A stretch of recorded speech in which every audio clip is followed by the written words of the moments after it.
L'Ukraine est attaquée par des débris volants. Pas d'avions de chasse ni de chars, mais des milliers de drones kamikazes bon marché, moins chers qu'une voiture d'occasion.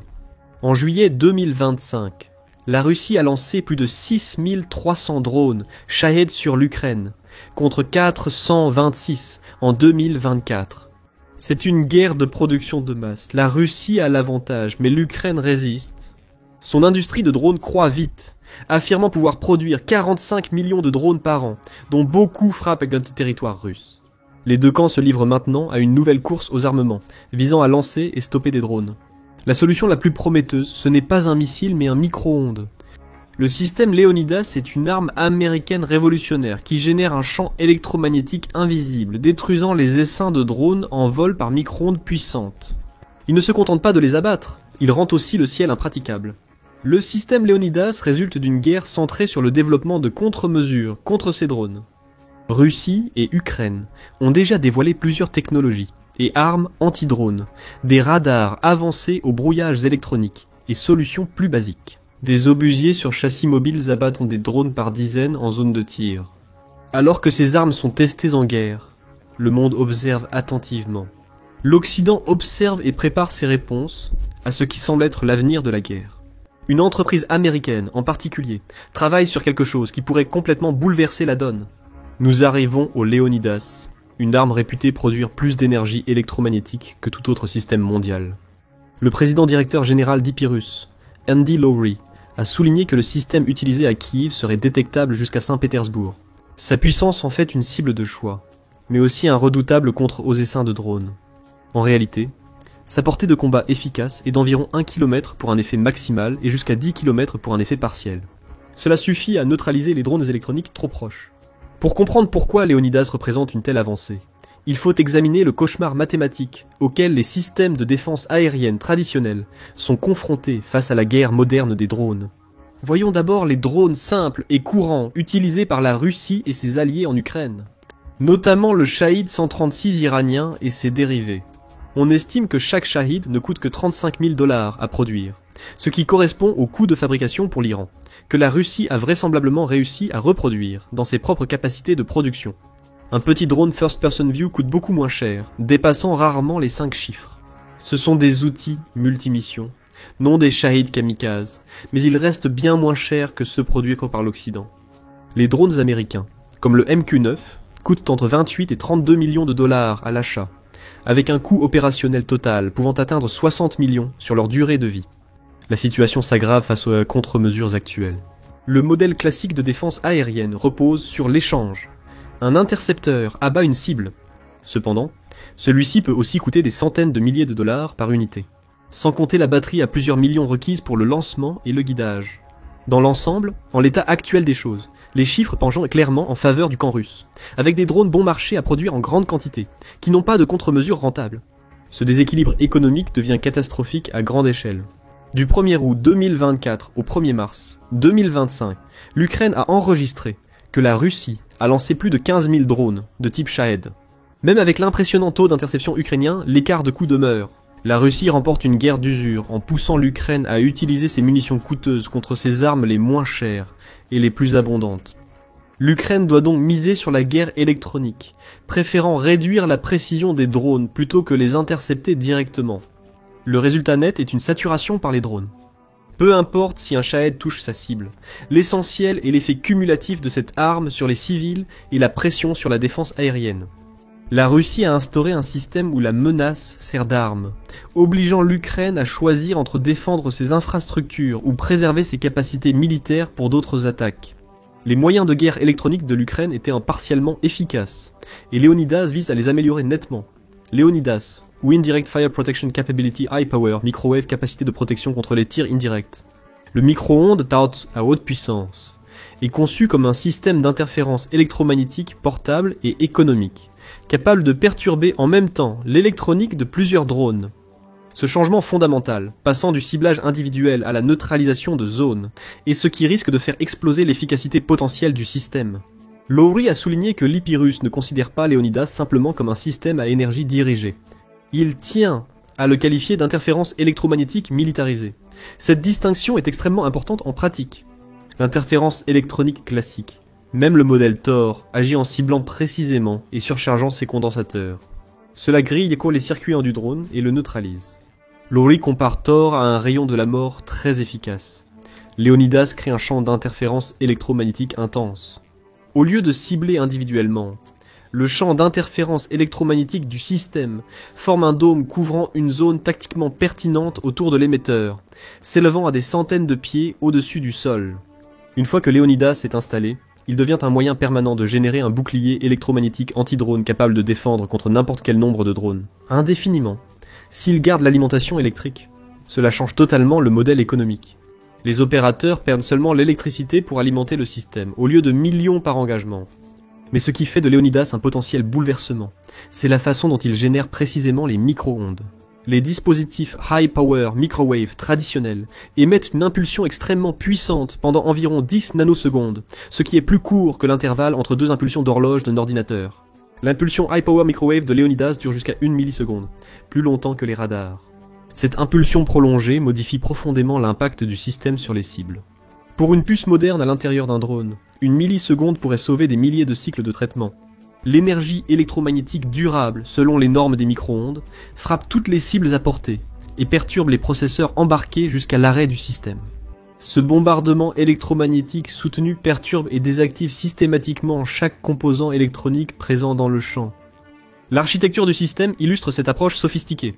L'Indirect Fire Protection Capability High Power Microwave compte près de 150 LRAM. Lowry précise que les composants électroniques précieux du système sont principalement dans les LRAM. Ces modules amplificateurs remplaçables servent de blocs de construction. La taille et la portée du système augmentent linéairement avec le nombre de LRAM. Par exemple, un système avec 10 LRAM aurait une portée 10 fois inférieure à celle d'un système à 100 éléments. La modularité favorise l'évolutivité de Leonidas. Pour augmenter la portée, Hypirus pourrait créer un système 25 LRAM par 25 LRAM, soit 525 éléments au total. Selon l'entreprise, cela pourrait tripler la portée d'essai actuelle. Une seule installation pourrait protéger des bases militaires entières ou de petites villes. Le Rapid Capabilities and Critical Technologies Office de l'armée américaine a attribué à Hypirus un contrat de 43 millions de dollars pour fournir 2 systèmes de défense aérienne, High Power Microwave Leonidas de deuxième génération. Le nouveau système offre 30% de puissance supplémentaire, fonctionne plus longtemps en continu et émet des impulsions plus puissantes. Cela offre une portée 25 fois supérieure, passant d'une défense ponctuelle à une interdiction totale de zone. La véritable raison pour laquelle le système a été conçu à l'origine. L'un des principaux problèmes du système initial, c'est-à-dire le Leonidas Génération, a consommé beaucoup d'énergie, rendant les opérations longues difficiles. Les tests ont prouvé qu'il surpassait la concurrence, décrochant ainsi un contrat avec l'armée américaine. Ils ont aussi montré que ces exigences énergétiques étaient irréalistes en pratique, ce que le système Génération 2 a voulu corriger. Pour accroître la portée et la durée, il a fallu repenser l'alimentation électrique, ajoutant 360 kg de batterie lithium polymère. Grâce à plus de stockage d'énergie, Leonidas fonctionne sans alimentation externe pendant 30 minutes. Une confrontation avec un drone dure généralement quelques secondes, soit le temps pour traverser le rayon de détection du système. 30 minutes d'utilisation de la génération 2 suffisent pour neutraliser de nombreux drones ou contrer des attaques massives. Face à des essaims russes de centaines de drones par attaque, la capacité d'engagement soutenue est vitale pour survivre.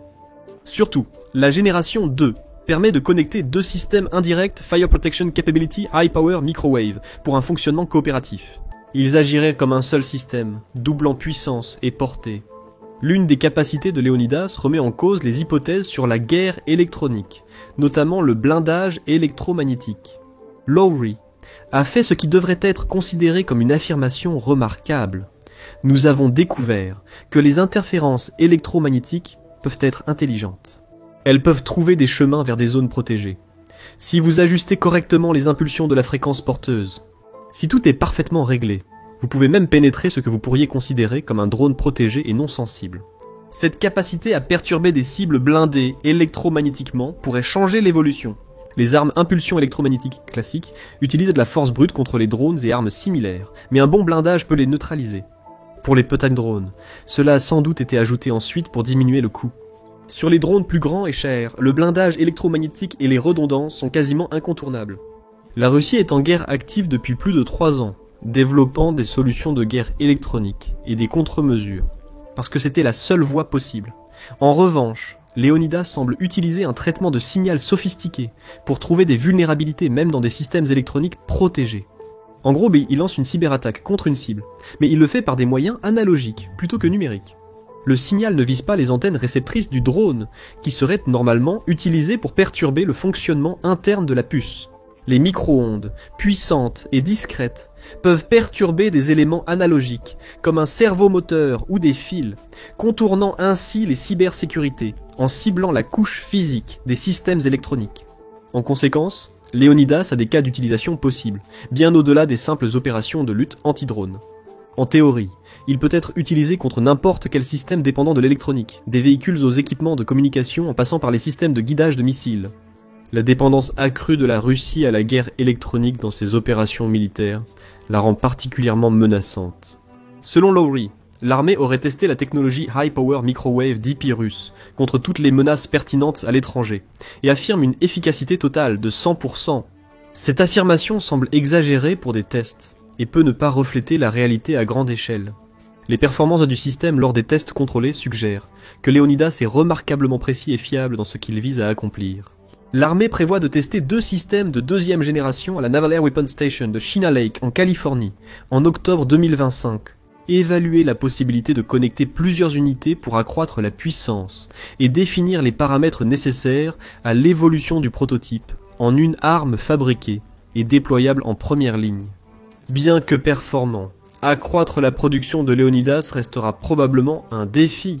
En août 2025, IPIRU prévoyait de produire 20 systèmes indirects Fire Protection Capability High Power Microwave, 2 par an dans son unique site, et ce, facilement. Il a aussi indiqué qu'il pourrait porter ce chiffre à 30 si besoin. Cette capacité de production suffit pour le déploiement initial, mais pourrait être insuffisante pour une adoption massive. Le coût du système rend la hausse de production essentielle. Lowry estime le prix entre 10 et 20 millions de dollars par système. Bien que cela puisse sembler être un investissement important, gardez à l'esprit que le système utilise en réalité uniquement de l'électricité pour alimenter ce que l'on appelle l'arme. Aucun intercepteur, missile ou consommable ne s'use avec le temps. En tant que tel, Leonidas est en réalité remarquablement rentable par rapport au système de défense aérienne traditionnel, si l'on considère les capacités du système et sa longévité potentielle. En outre, les LRAM représentent environ 65% du coût total du système. Cela suggère que produire la LRAM à grande échelle pourrait fortement réduire les coûts unitaires. Si plusieurs sous-traitants américains obtiennent des licences pour fabriquer des LRAM intégrables au système Leonidas, IPIRUS pourrait réduire le coût unitaire ou accroître sa capacité annuelle. Si les systèmes Leonidas réussissent les prochains tests, leur déploiement dans les armées américaines et mondiales pourrait profondément changer l'équilibre stratégique qui rend les essaims de drones efficaces. L'utilisation incessante de drones à bas coût par la Russie a signalé un changement plus large vers une guerre d'usure basée sur la saturation des systèmes de défense aérienne. Leonidas neutralise cette stratégie en rendant le nombre de drones attaquants insignifiant. Lowry nomme cela le scénario de la tour 22, en référence à l'attaque de drones de la résistance islamique en Irak contre la tour 22, un poste militaire américain à Roukban, nord-est de la Jordanie, en janvier 2024. L'attaque a tué 3 soldats américains et blessé 47 autres. Avec un système IPIRAS activé, les pertes américaines auraient pu être évitées. Le système IPIRUS pourrait logiquement intégrer la défense aérienne nationale en couche prévue par l'initiative Golden Dome de l'administration Trump. Intégrer cette arme aux stratégies de défense nationale pourrait prouver sa réelle valeur. Le test réel serait de déployer Leonidas en Ukraine. Un prototypage accéléré permettrait d'obtenir rapidement un système opérationnel pour influencer cette guerre d'usure. Malgré ses capacités impressionnantes, Leonidas fait face à un défi opérationnel majeur. Il dégage une quantité massive d'énergie, le fabricant affirmant qu'il génère plus d'énergie d'interférence électromagnétique que n'importe quel autre système au monde. Cette signature électromagnétique massive ferait briller le système sur les capteurs ennemis. Comme l'Indirect Fire Protection Capability, High Power Microwave 2 sera très visible en action. La force qu'il utilisera devra le faire à la limite des capacités de détection ennemie. Cela peut fortement diminuer l'efficacité de l'appareil. Une bombe non guidée à longue portée serait sûrement insensible aux micro-ondes.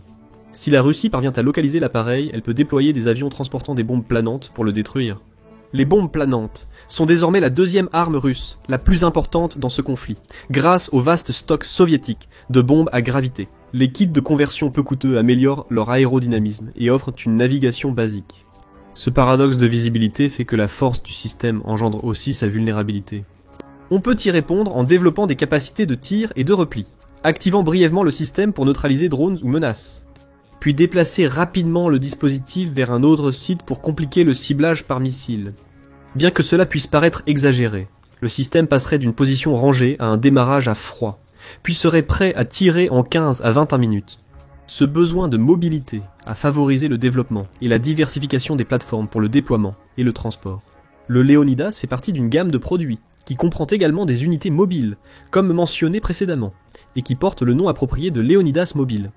L'unité dispose de la matrice High Power Microwave de la société, installée sur un véhicule blindé Striker. Cette intégration sur véhicule offre la mobilité tactique nécessaire à la survie en première ligne. Les implications de Léonidas dépassent largement le conflit en Ukraine. IP russe a levé 250 millions de dollars en série D en mars 2025, portant son financement total à plus de 550 millions. Cet investissement massif montre la reconnaissance du potentiel transformateur de la technologie. Le troisième marché concerne les ventes militaires à l'étranger, stimulées par les développements en Ukraine et au Moyen-Orient. L'accord Pilier 2 de l'Australia United Kingdom United States a amené Epirus à rejoindre le projet Landsat 56 en Australie, où il a surtout valorisé la neutralisation des petits drones. Cette collaboration internationale suggère qu'IPIRIS a des ambitions qui vont au-delà des États-Unis et des applications nationales, l'ensemble de l'Occident et ses alliés constituant un marché potentiel. Les applications de cette technologie vont au-delà des scénarios militaires traditionnels. Quelles villes américaines accueilleront la prochaine Coupe du Monde de football en juin, malgré les menaces potentielles? En juillet, Lowry recommande d'installer des systèmes High Power Microwave près des sites de match et à la frontière sud des États-Unis. Ce rôle de protection civile montre l'utilité du système pour la sécurité intérieure. Entre août 2023 et avril 2024, une unité militaire américaine, la brigade de combat de l'armée, a fait face à 170 attaques de drones. Les forces et les corps américaines, à l'étranger, ont des systèmes de première génération contre les petits beaux drones, mais une protection complète des infrastructures nationales est encore loin. Léonidas pourrait combler cette importante lacune de capacité, mais ce n'est pas la seule option en guerre électronique. La prolifération des drones et des opérations informatisées a probablement créé un nouveau domaine de la guerre, qui associe robotique, intelligence artificielle et informatique afin de réduire le coût des équipements jetables et le risque pour la vie humaine. Dans ce domaine, le développement et la distribution de nouvelles armes et de nouveaux systèmes doivent être accélérés par nécessité. Regardez simplement l'Ukraine. Le pays est passé de pratiquement aucune capacité de production de drones à l'un des plus grands fabricants de plusieurs types de drones. L'Ukraine a été contrainte de créer des chaînes allant de l'idée au prototype, puis au produit en quelques mois seulement. La Russie a aussi augmenté régulièrement la production locale de drones Shahid et de variantes. En même temps, la Russie améliore continuellement la conception du drone, augmentant sa défense, sa vitesse et sa puissance explosive. Léonidas doit être perfectionné rapidement dans ce domaine.